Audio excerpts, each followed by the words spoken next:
Imagine you're on duty in the middle of the night, staring at a radar screen in a dimly lit control room. Everything's quiet until a blip appears. It's moving fast, too fast for any conventional aircraft, and it's heading straight toward a restricted area on one of the Army's largest installations. Air traffic control scrambles jets, ground units are alerted, and troops deploy into the pine forests under cover of darkness. But when they arrive, there's nothing. No wreckage, no enemy drone, no explanation. Just an eerie silence that lingers long after the all clear is given. This isn't some Cold War relic or a distant memory from decades past. This happened in the modern era. In 2018, at Fort Liberty, formerly known as Fort Bragg, in North Carolina, home to the 82nd Airborne Division, U.S. Army Special Operations Command, and tens of thousands of paratroopers. Fort Liberty spans over 250 square miles of training areas, drop zones, and dense woodlands.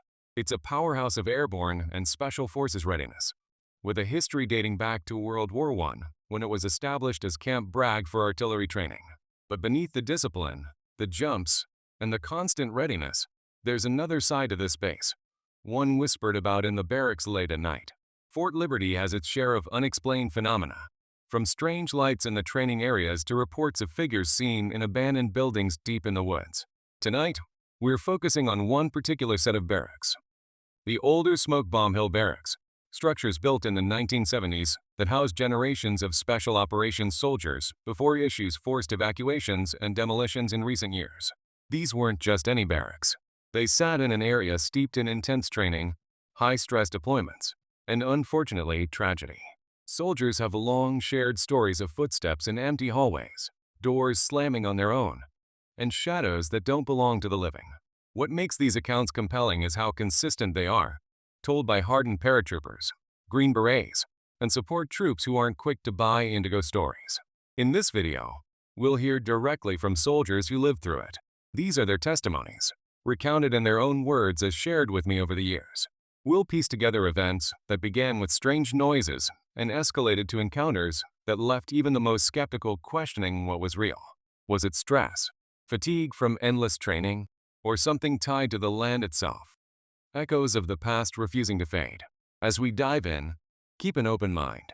The military demands facts and evidence, but sometimes the unexplained defies easy answers. What you're about to hear might make you wonder, if these things happen in a place built on discipline and readiness, what else might be out there in the dark? Chapter 1. Arrival at Smoke Bomb Hill. My name's Sergeant First Class Ryan Thompson. Not my real name, for obvious reasons. I was with the 82nd Airborne when I first got assigned to those old barracks on Smoke Bomb Hill at Fort Liberty. We just wrapped up a tough rotation, and on-post housing was jam-tight. Command decided to billet my platoon in one of the 1970s-era buildings that had been sitting there for decades, waiting on funding for either renovation or demolition. They called it temporary. We called it home for the foreseeable future. The building itself was classic Army utilitarian. 3 stories of cinderblock and concrete, long central hallways on each floor, open bays with rows of double-stacked bunks, wall lockers lining the walls like sentries. The paint was that same faded institutional beige you'd find on any post built during the Vietnam buildup. Fluorescent lights buzzed overhead. Motion sensors clicked them on and off as you walked. And the floors were polished tile that echoed every footfall. Outside, the North Carolina pines crowded close, cutting off most of the sunlight, even on bright days. You could hear the distant thump of artillery from the ranges and the occasional roar of C-17s overhead practicing drops. It felt isolated, even though the rest of the hill bustled with special operations units coming and going. At first, nobody thought much about the place beyond the usual complaints. The air conditioning struggled against the humidity, pipes knocked and groaned at random hours, and the vending machines down by the CQ desk were perpetually out of anything good. Standard issue for older barracks. We were paratroopers, tired, sore, and just glad to have racks after weeks in the field. We dropped our gear, claimed bunks, and settled in. I remember my first full day there clearly. We ran morning PT as a platoon, came back soaked in sweat, hit the showers, then scattered to clean weapons or catch up on sleep. By evening formation, the building was alive with the usual noise. Boots on tile, guys shouting across bays, someone blasting music until the NCOs told them to knock it off. It felt normal. It felt like every other set of barracks I'd ever lived in. That changed on my second night when I drew CQ duty with a young private named Hayes. Charge of quarters is the kind of shift every soldier dreads. 24 hours straight at the desk, logging visitors, answering the phone, running hourly checks on the floors. Hayes and I took the night portion, sitting under the harsh light of the CQ area while the rest of the building wound down. By midnight, the hallways were quiet except for the occasional cough or snore drifting through open bay doors. We were halfway through the shift, me filling out the D-Form 1594 log while Hayes scrolled on his phone, when we both heard it at the same time. Footsteps. Clear, deliberate combat boots on tile, coming from the third floor directly above us. Slow cadence, heel toe, like someone doing a deliberate walk down the hallway. Hayes looked up first. "You hear that, Sergeant?" I nodded, already reaching for the radio. Probably one of the Joes sneaking in late from the shop at. We called the floor runner on third. No response. Then we tried the second floor runner. Same thing. Everyone who was supposed to be awake was accounted for, and the ones asleep weren't moving. Still, the footsteps continued, steady and unhurried, pacing the length of the hallway overhead.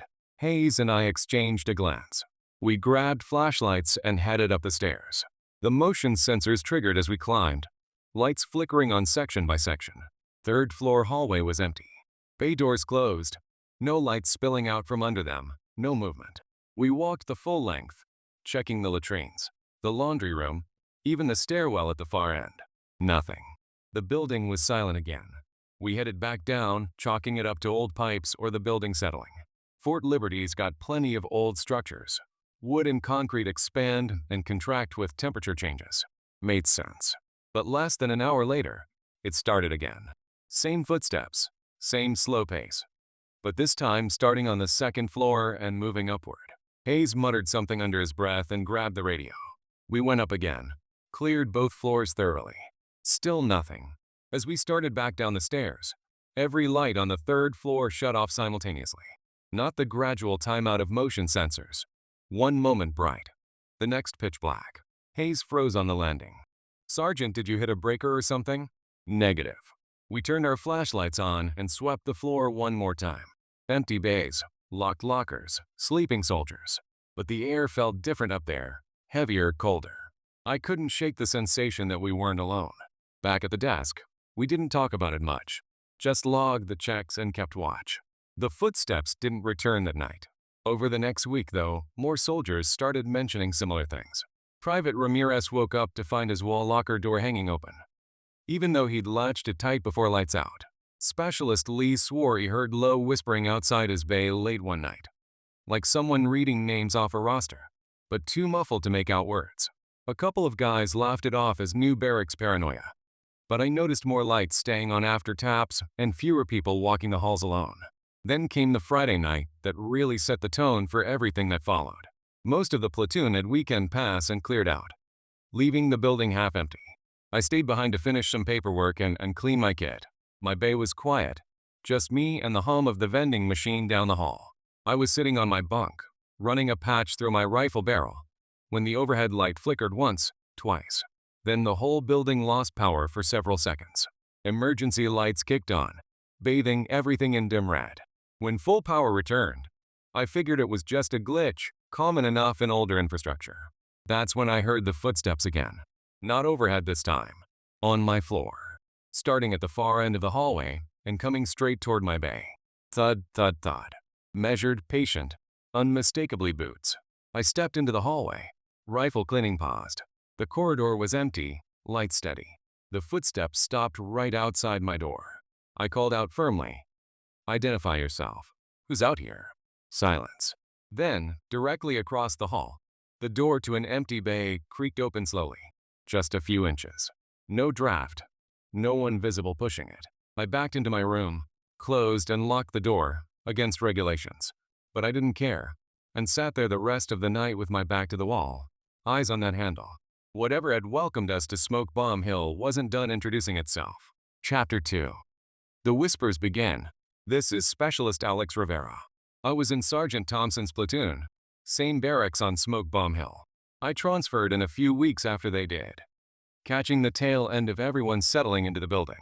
By the time I arrived, The usual complaints were already circulating: creaky floors, weak AC, pipes that sounded like they were arguing with each other. The footsteps Thompson and Hayes had heard on CQ were already becoming platoon lore. The kind of story you tell new guys to see if they'll bite. I didn't. I'd done 2 combat rotations. Strange noises in an old building didn't rate on my give-a-damn meter. My rack was on the 2nd floor, in a bay with 5 other Joes. I claimed the bottom bunk by the window because I like fresh air, even if it was just humid North Carolina pine smell bleeding through the screen. The first few nights were uneventful. I was sleeping the sleep of the exhausted. Drop your gear, faceplant, wake up when the bugle blows for PT. Nothing weird, nothing memorable. Then one night, I came bolt upright in my rack, wide awake for no reason I could name. The bay was dark except for the red glow of the exit sign down the hall bleeding through the open door.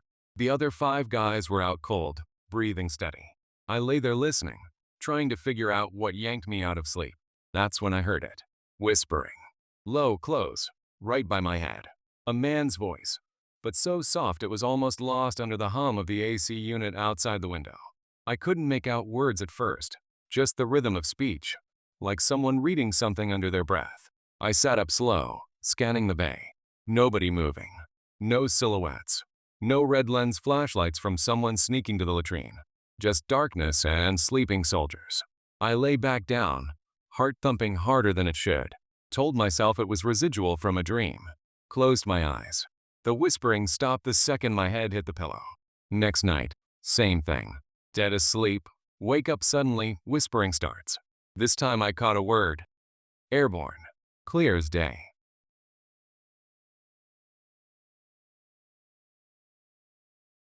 I nudged Ramirez in the bunk above me. Hey, you hearing this? He groaned, half asleep. Hearing you waking me up. Go to sleep, Rivera. I didn't push it. But the third night it was louder, closer, like the voice was right at the edge of my rack. The words came in fragments. All the way check canopies, stand up, hook up. Standard airborne cadence. Stuff drilled into us from day 1 at jump school. Stuff you hear in your sleep after a long day of jumps. Now I was fully awake, sitting up, straining to hear. I grabbed my phone off the floor, opened voice memos, hit record. Held it out into the dark. Caught maybe 20 seconds of it. Faint, but unmistakable. A male voice, calm, repetitive, like an instructor running through the jump commands. Next morning over chow I played it for the bay. Thompson listened, face unreadable, then nodded slow. That's what we've been dealing with, he said. Only it's been footsteps for us so far. Word spread fast. Once one guy admits he's hearing things, the rest open up. Suddenly half the platoon had stories. Specialist Lee heard what sounded like a formation roster being read outside his bay. Last names, muffled, like through a closed door. Another private woke up convinced someone was doing bed check, calling out names from units that hadn't been stationed there in years. We started leaving bay lights on after taps, technically against rags. But the NCOs didn't say a word. They were hearing it too. The whispers followed a pattern. Always between 0200 and 0400. Always military. Commands, cadence calls, old call signs from deployments long over. Never angry, never threatening, just constant. Like a radio left on in another room. Then one night I was pulling CQ with Hayes down on the 1st floor. Quiet shift, just the 2 of us at the desk. Around 0315 the internal phone rang, line from the 3rd floor. Hayes picked up. Charge of quarters, Specialist Hayes. Dead silence on the other end. Then the whispering started, faint through the receiver. He put it on speaker so I could hear. Rivera. Watch your 6 incoming. My name. Clear. I snatched the phone. Who is this? Identify yourself. Click. Line went dead. We bolted upstairs. 2 steps at a time. Clearing the 3rd floor fast. Every bay secure. Every Joe accounted for and asleep. But one door, the empty bay across from where a soldier from a previous rotation had taken his own life a few years back, was standing wide open. Cold air poured out like someone had left a window cracked in winter. We swept the room. Nothing. Windows closed and latched. But the temperature in there was freezer level while the hallway stayed normal. From that night on, the whispers weren't random anymore. They knew who we were. They used our names, referenced our fears, warned us about threats that never materialized. And always, underneath it all, that same calm, patient voice, like it was waiting for something, or warning us that something was still coming. Chapter 3. Shadows in the Hallways. My name is Corporal Jenna Morales. I was the commo specialist attached to the platoon for that rotation on Smoke Bomb Hill. As one of the only females in the unit at the time, I raided a private room on the first floor, smaller than the bays, with a single rack, a wall locker, and a desk crammed against the window. It was quieter down there, away from the constant noise of the upper floors. But it also felt more cut off. The hallway outside my door stretched long and empty most nights, lit by those same buzzing fluorescents that clicked on whenever anyone walked past. I'd heard the stories by then. Thompson's footsteps on CQ, Rivera's recordings of the whispers. Everyone was talking about it in low voices during the duty day, then pretending it was nothing once formation broke. I kept my mouth shut. I figured it was group suggestion. Guys winding each other up after too many nights in the field with no sleep. I'd been around long enough to know how exhaustion and boredom can play tricks on you. The first time I noticed anything, I was studying for my promotion board late one evening. Door open per regs. Laptop on the desk. Flashcard spread out. Out of the corner of my eye, I caught movement in the hallway. Someone walking past my door. Normal enough. I looked up to see who it was. Nobody there. I shrugged it off. Probably just saw my own reflection in the screen or something. Went back to memorizing crew systems. It happened again 20 minutes later. Same thing, quick shadow sliding past the open doorway, like boots and trousers in ACUs. I leaned out into the hall this time. Empty. Light steady. No doors opening or closing anywhere.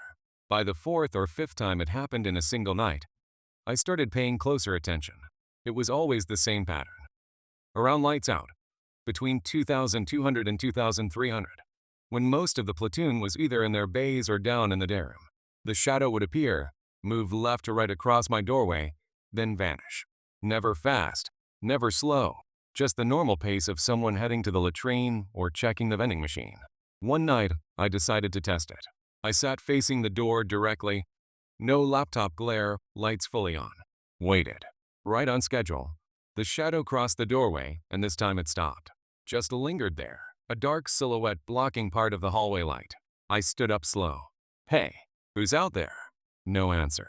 The overhead fluorescent in the hallway flickered once, then went dark in the section right outside my room. The rest of the corridor stayed lit. I grabbed my red lens flashlight and stepped out. The light popped back on the second I crossed the threshold. Hallway empty. No one in sight either direction. I walked the full length anyway, checking stairwells and side rooms. Nothing. Back in my room, I left the door open and went back to studying. 10 minutes later, the shadow was back. Same spot, same hesitation. That was the first night I closed my door after taps. Against regs. But I told myself it was just for focus. The shadows got bolder after that. Instead of just passing or pausing, they started appearing inside the bays upstairs. Guys would wake up to a tall figure standing at the foot of their rack, or between the rows of bunks, just motionless. No details, just a solid black shape, soldier height, soldier build. When you turned on a light or sat up, it was gone. One private on the second floor managed to snap a blurry photo during fire guard. He was walking the hallway with his phone light when he saw it standing in the stairwell. The picture showed a dark human-shaped mass against the exit sign glow. We passed it around the platoon the next day. Some laughed, called it pareidolia. Others went quiet. I showed it to Sergeant Thompson privately. He studied it a long minute, then handed the phone back. Same thing I've been seeing, he said. Only now it's not hiding. We took the photo to the first sergeant, hoping he'd push for a move. He looked at it, handed it back, and told us to stay focused on training. No distractions. Privately, though, he pulled Thompson aside and admitted the building had history, training accidents. A couple of suicides going back decades. One guy in the early 90s who jumped from the third floor window. The shadows didn't care about chain of command. They started showing up in groups, 2 or 3 at a time in the hallways. Always silent, always featureless. Then came the night one of them didn't just stand there. I was asleep for once, dead tired after a commo range. Woke up to the feeling of pressure on my chest, like someone sitting on me.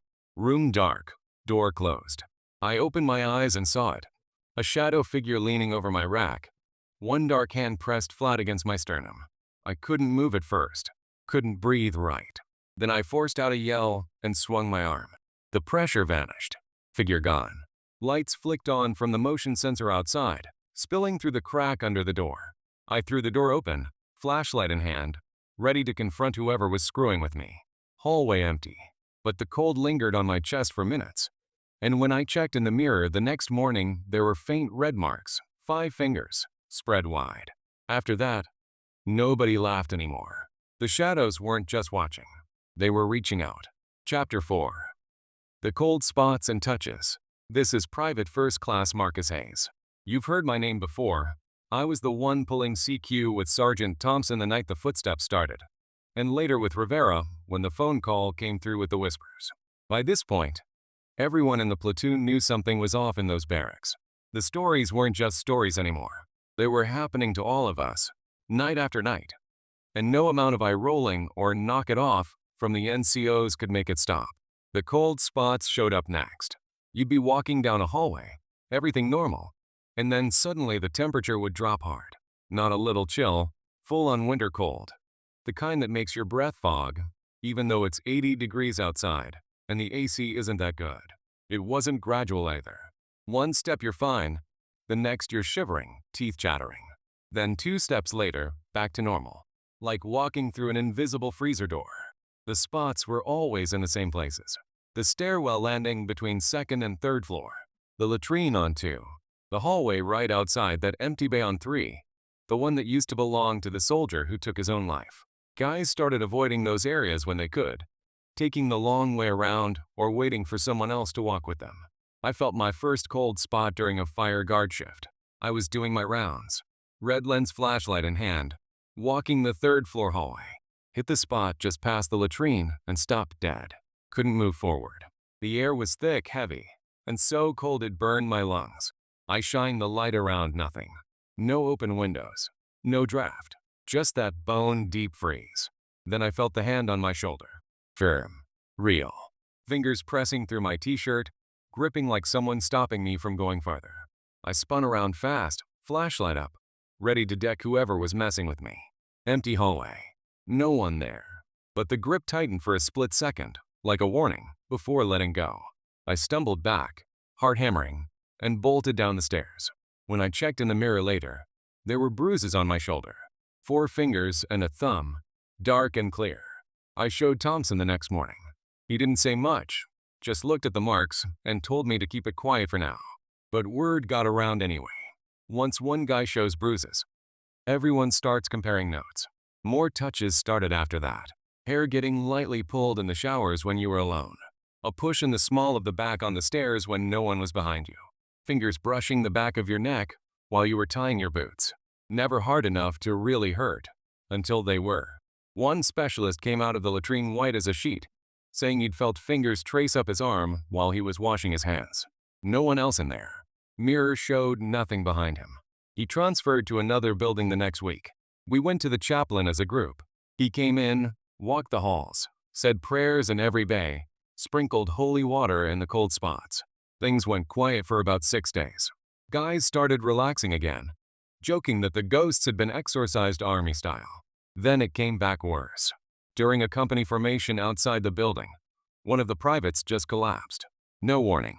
Dropped like he'd been hit with a baton. Medics ran over, checked for heat injury, negative. The kid swore up and down that something shoved him hard between the shoulder blades. No one near him. No trip hazard. Just a push out of nowhere. That same night, back in the bays after lights out, we heard the screams. 3rd floor. Everyone bolted upstairs. A private was thrashing in his rack, hands at his throat like he was fighting someone off. We pulled him up, turned on the lights. His neck was red, finger marks wrapping around it, already turning purple. He was gasping, coughing, eyes wide.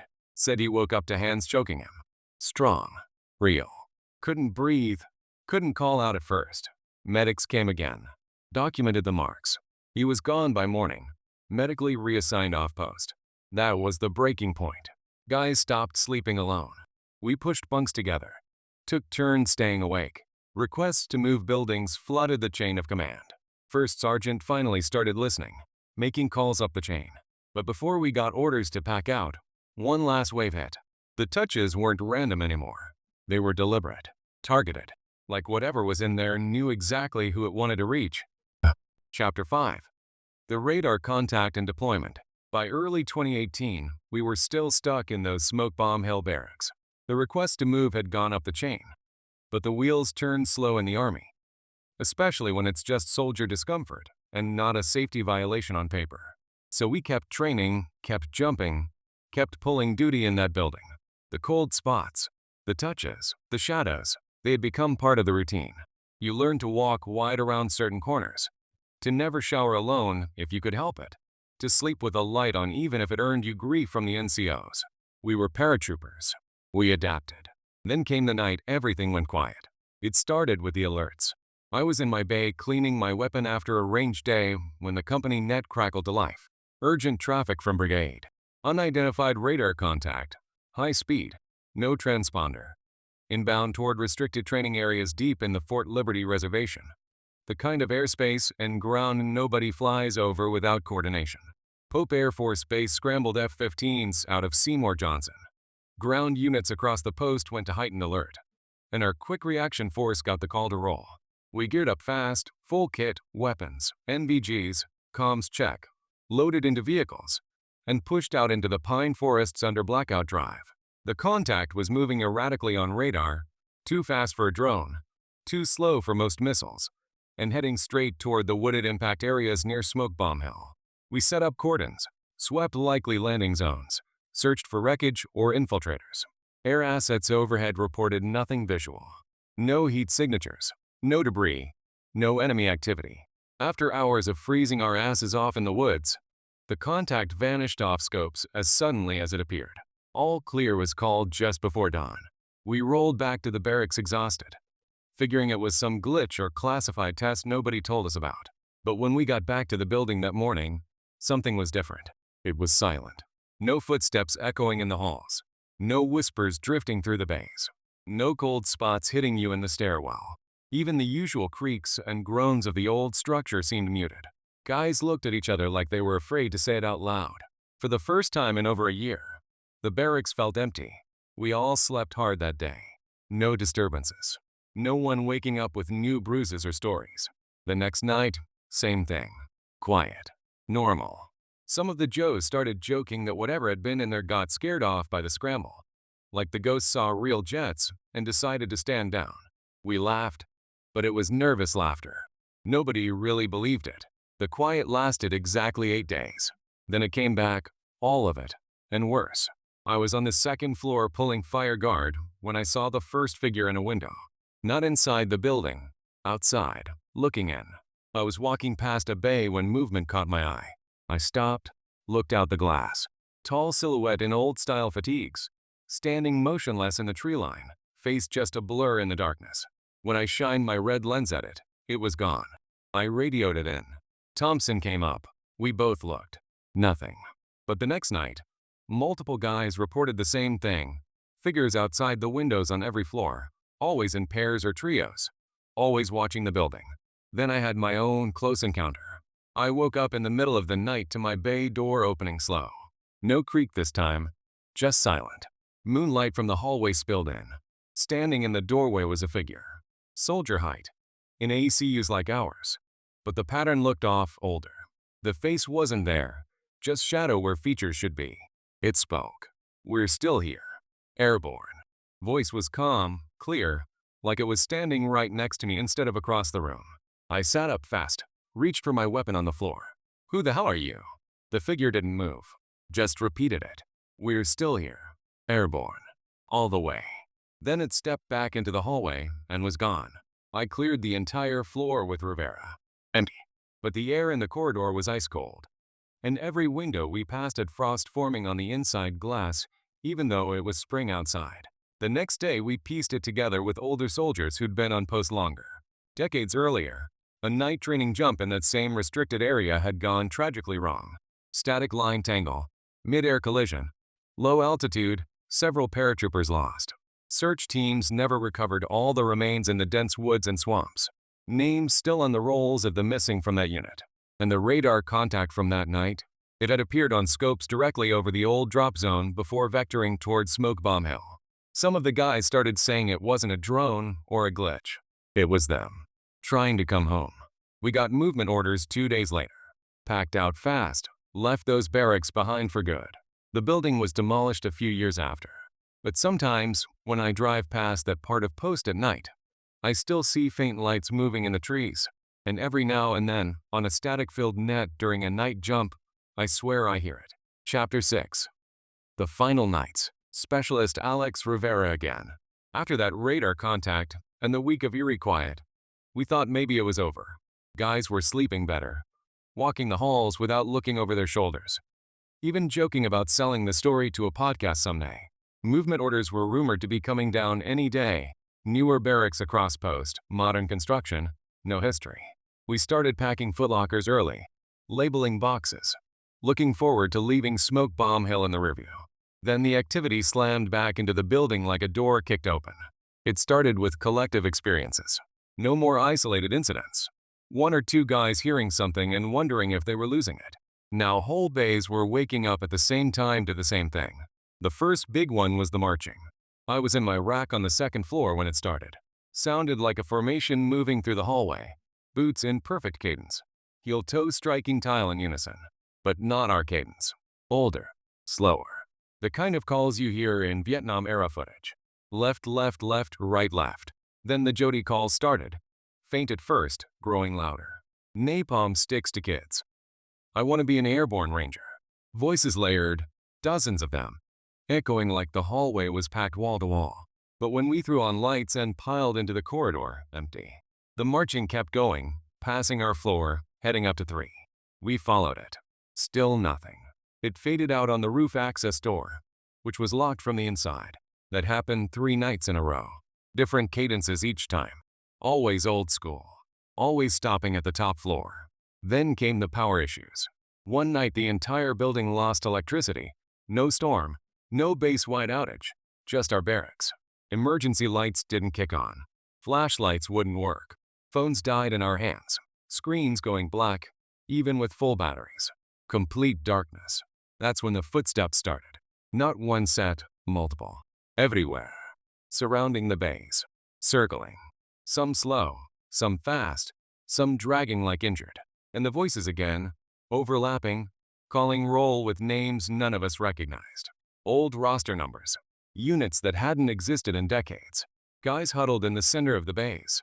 Weapons close even though we knew they wouldn't help. Some prayed out loud. Others just sat silent, waiting. I remember the air getting colder than any of the spots before, breath fogging thick, skin burning. It felt like hours. But when power snapped back on, only 20 minutes had passed. Equipment stayed messed up for days after. Radios full of static voices that weren't transmitting. Computers booting to blue screens with text strings that looked like coordinates in the restricted training areas. One guy's phone restored itself with photos he swore he'd never taken. Grainy shots of pine forests at night. Figures standing between trees. The last night before we moved out was the worst. I was on CQ with Hayes again. Quiet shift until about 0200. Then every internal phone in the building started ringing at once. Lines from empty bays, from the 3rd floor, from rooms no one was using. We picked up one. Just breathing on the other end. Heavy. Multiple sources. Then a single voice, clear and close. Time to go home. Every bay reported the same message that night. Heard through walls, through pillows, through earplugs. Some guys heard it in their dreams and woke up crying. At dawn we got the official word. Trucks coming that afternoon. We packed fast, no ceremony. Loaded footlockers, rucks, wall lockers into deuces and LMTVs like we were redeploying from theater. As the last truck pulled away, I looked back at the building. Windows were dark. But for a split second I could swear every light inside flickered on at once. And riding out the gate, a cold wind hit the convoy, sharp, sudden. No breeze anywhere else on post.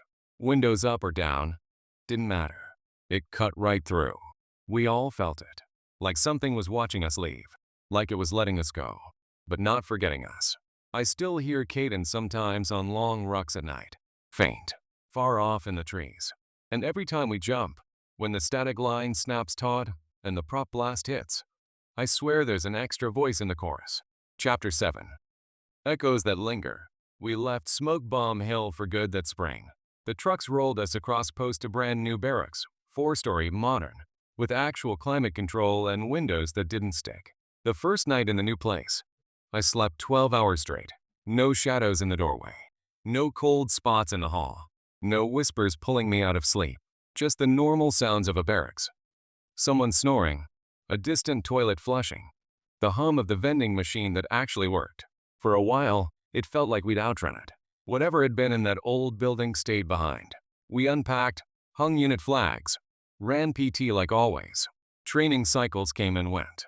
Deployments spun up. Life moved on. But echoes have a way of following you. It started small. A few guys mentioned hearing faint cadence during night jumps. Extra voices mixed in with the jump master commands. Too low to make out, but definitely there. One paratrooper swore that during a Hollywood jump at Sicily drop zone, his static line felt heavier, like an extra hand guiding it to the anchor cable. I felt it myself on my first jump after the move. Standing in the door, prop blast roaring, green light hits. As I pitched out, I heard it clear as day over the wind noise. All the way. Not from the guys in the stick. Not from the jump master. A different voice. Calm. Familiar. I told myself it was wind trick. Adrenaline playing games. But when I looked up at my canopy, for a split second the risers seemed to have extra shadows on them. Like handprints gripping the lines. Rivera had it worse. He started seeing figures in the tree line during ruck marches. Always at a distance. Always in older uniforms. Always watching, never approaching. He went to behavioral health. Got told it was residual stress. Maybe mild PTSD from the cumulative deployments. They gave him sleep meds. Didn't help. Thompson kept driving past the old site whenever he had staff duty pickup routes.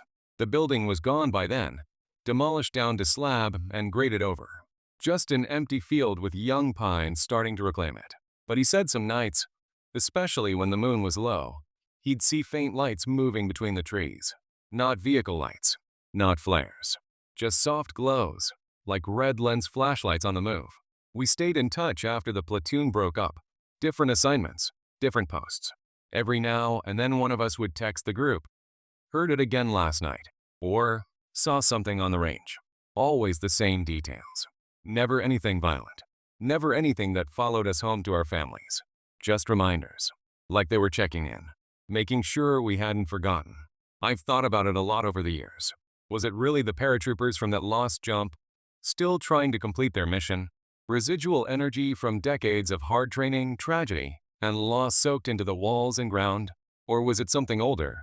Something tied to the land itself that just wore the shape of soldiers? Because that's what we brought with us. The Army doesn't keep official records of things like this.